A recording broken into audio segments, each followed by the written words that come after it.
Hey everyone, this is Disc Junkie, and today I am going to show you a figure or a model kit which comes pre-assembled. I'm usually not particularly interested in figures per se. However, this was a movie figure which I had sort of been dreaming about for a long time ever since I first saw the movie. I am talking about Short Circuit, the classic sci-fi comedy from the 80s, which features Johnny Five, and knew that there existed a action figure or a model of the Johnny Five robot made by a guy or company called Jaws Robotics. That's J-O-Z Robotics. And I want to make it clear from the start that this particular figure model that I'm unveiling and unboxing in this video, this is not the Jaws Robotics version. It is quite possible that they are based on the same kit. I'm not entirely sure because this is sort of like a no brand, no name import which I got from Hong Kong, and it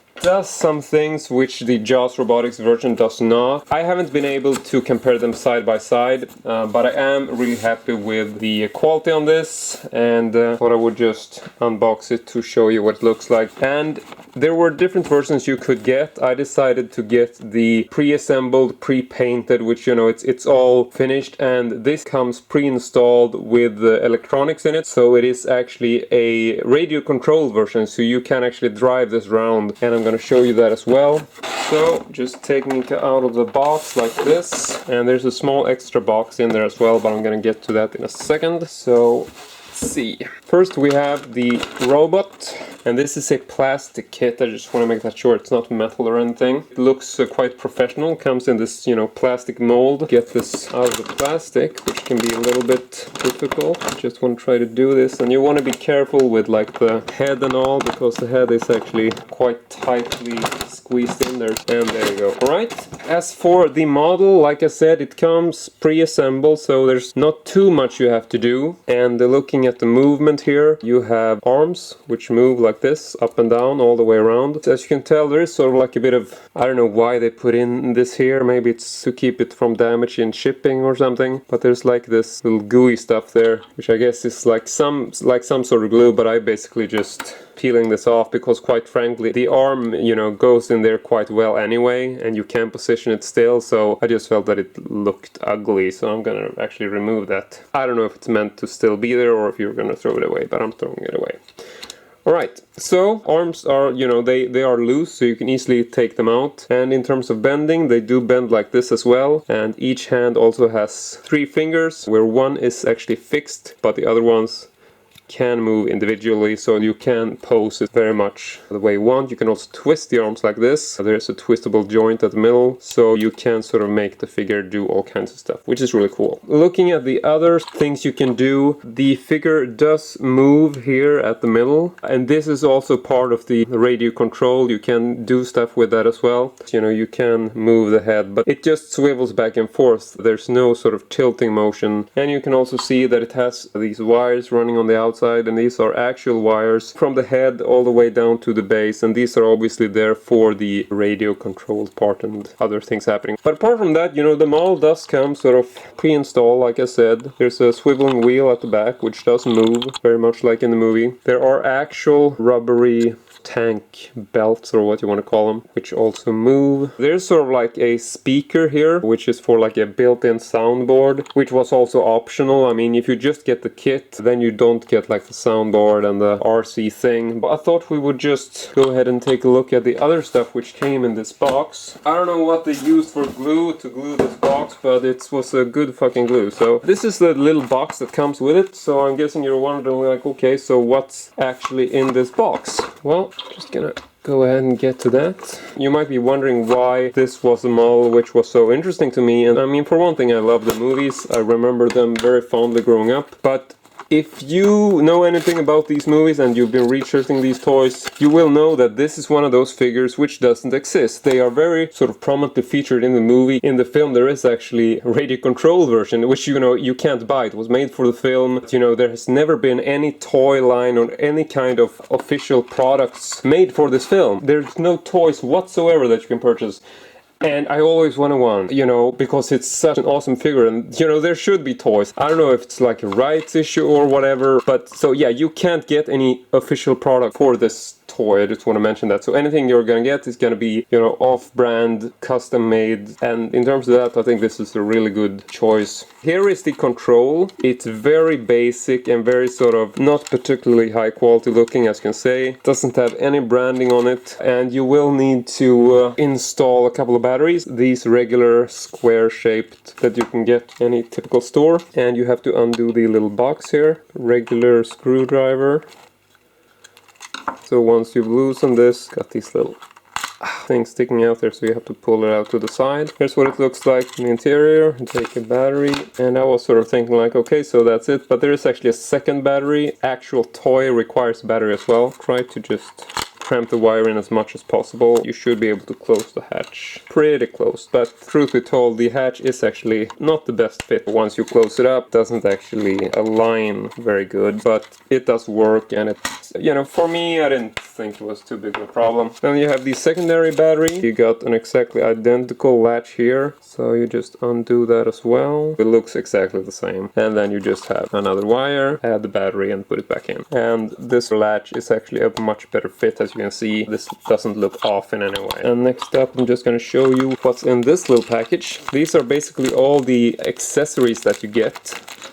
First up, we got Johnny Five's classic little toolbox, which does open. It doesn't open at, you know, like the movie dedicated way it should, but rather just opens from the side like this. And inside you also have Johnny Five's original laser, so you can actually mount that if you want to have like the laser version of Johnny. Otherwise, just simple toolbox like this. Then we have some stuff here. I tried to figure out these little parts here. This is like an arm which you attach to the body. There's like an alternate thing you can have on, which is on when it comes assembled, and this just pulls off to the side like this. I don't remember what this is in the movie. I don't know if you actually know what it is, but it looks like this. So if you want to have the laser on, you take this little thing. Pretty tight fits. It can be a little bit difficult to get on there. Use this secondary thing and plug that into the opening, and then you just push that in. So that's basically the laser holder thing. As far as I recall, he basically has the laser pointing over his shoulder, as you can see. I think the way it's meant to be is if he just has the toolbox, then you're not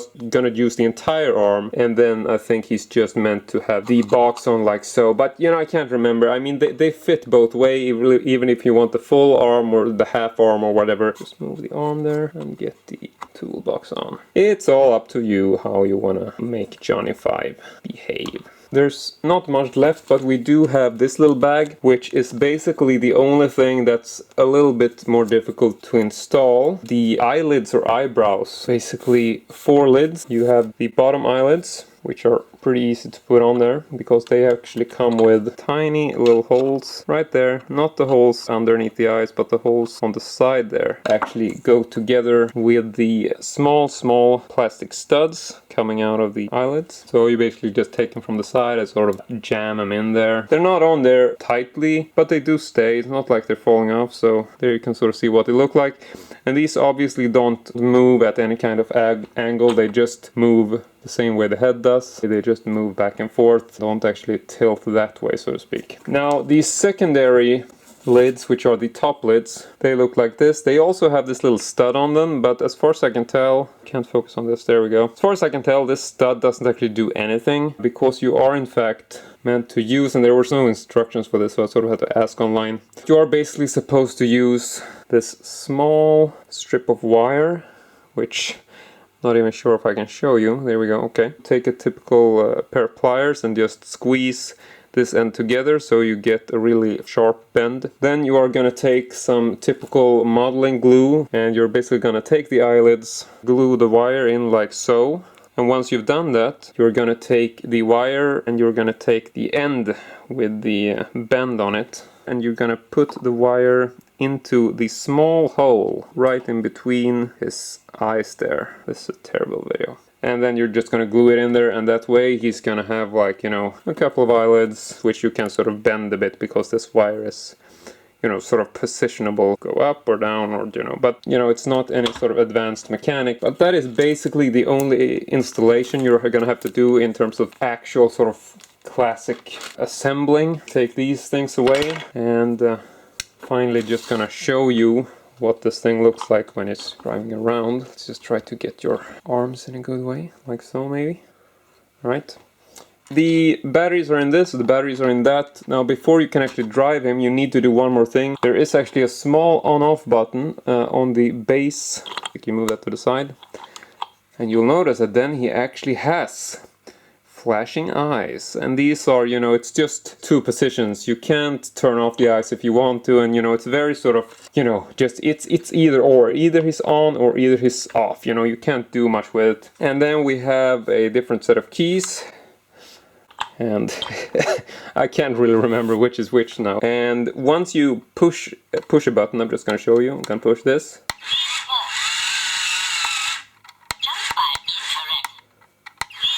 As soon as you push anything, he will start talking in this sort of preset loop. And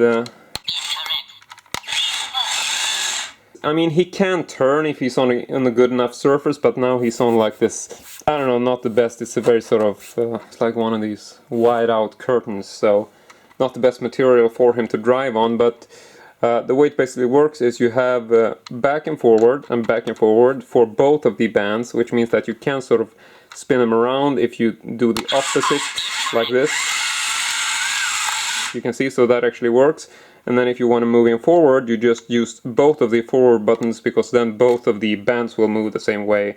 So yeah, it's very much the same as an actual tank or tank wagon or whatever.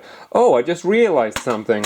Sorry, I was actually mistaken before. I actually put the thing on the wrong way. I didn't realize he actually has, you know, arm thingies on both sides. So how the hell is this gonna go? I can never remember. Yeah, this looks much more accurate. So he's still gonna have this thing on that. You're not actually gonna remove that, so get that back on there. Just move him around so you can see. If you have the laser on, that has a bit more typical sort of lasery angle, but if you're just gonna have the toolbox on, you might want to have this just like so, because I think that's more like what it is in the movie. So change it a bit and put on the laser for you to see. So then it looks like that, and then the laser has a bit more of a lasery approach, as you can tell. Right? So what else does it do? You have the forward and the backward. And I mean, if you just push one of the buttons, then just one of the belts will move, which will mean he will be a bit more in a turning position like so. Right? And the other way. And then just like a clean spin on the side. Forward. And backward.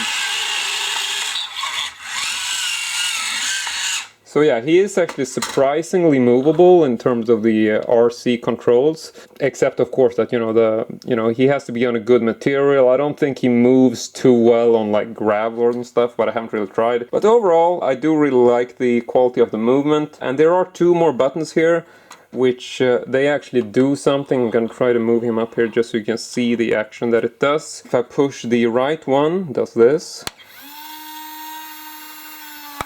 Right. He turns to the right, and if you push the left one, he turns to the left. And he does have the wires on the back. It feels like they could get strained. If you're unlucky, they get stuck on stuff. Like here, you know, this just gets stuck on the edge. Yeah, overall, I really like this guy. He's just... it's a lot of fun.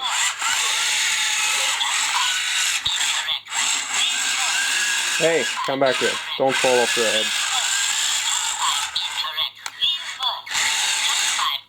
Now, the only thing I don't like about this whole setup is that, you know, you can't control the audio individually. Basically, when you drive him, he's just gonna start talking, which, you know, it would be more fun to actually be able to push a button and get him to say something, so then you can sort of more plan like what he's supposed to say. But then again, you know, this is the way it came, and I haven't really done anything to it. Just to sort of get the full state of what he's actually saying, I'm just gonna hold him up. I think it just goes incorrect, input, and Johnny 5. I think that's basically all of it.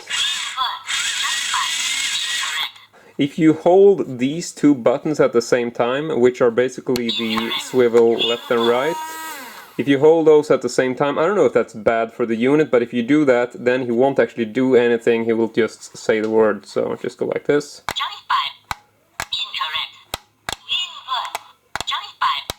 Incorrect. Input. So yeah, he just has 3 lines. Johnny 5, incorrect, and the input. That's all he does. And obviously the arms and all the other movement, that's not RC operated. The only thing that is RC operated is the 2 bands and of course the swiveling back and forward. The head up here, that's not controlled in any way in terms of moving back and forth, and the eyes are always blinking. There's nothing you can do about that. And just show you a bit more of the detail if I can. Let's see. Just moving him up close for like a final look. As you can tell, I mean, this is all plastic, a nice paint job. He's got like a bit of goldish color there. And overall, I just think the model kit is actually very detailed. And, you know, as far as the paint job on this might not be the best. I mean, if you look at like the arms and all that, you can tell that, you know, it's not the best paint job. But I'm guessing, you know, it's someone bought these kits and sort of did all the paint really quickly. Sort of like a Chinese assembly line, I don't know. But overall, I do really like it. On some places it seems like they sort of forgot to paint it. Like here you have like blue paint on the hand there, whereas on the other hand there isn't actually any paint. So you might have to touch the figure up a bit if you want to go for screen accuracy. But overall, it is a very nice and cool model, seeing as there's really nothing like it on the market, except for Jaws Robotics, but of course that model is also not an official model. You know, it's not an official Short Circuit branded product, like a retail product. But this is basically it. These side panels here come off fairly easy, just pull them outwards. You can tell that it's just pushed on there with these little studs. You know, every here and there's a little bit of glue residue like that, but I'm really happy with it. The bands here, they move a little bit like so, and also the center of the figure moves a little bit. It would probably move more if there wasn't a bunch of electronics in there. I don't know how the original kit moves without electronics. And the wheel just moves like so. It's a very sort of loose moving thing. There's also a small thing on the back here, which I don't really remember from the film. I don't remember how it's supposed to move, but you can basically pull it up, rotate it. I don't remember what that is, but yeah. That's basically it for this video. Hope it wasn't too long and hope it was informative enough. Johnny can't even fit in frame. This is such a shame. Let's see. So yeah, just hold up your hand like so. And there's the remote, and there's the little thingamajig. I want to say thank you very much for watching. Really hope you enjoyed it. And as usual, hope to see you all next time.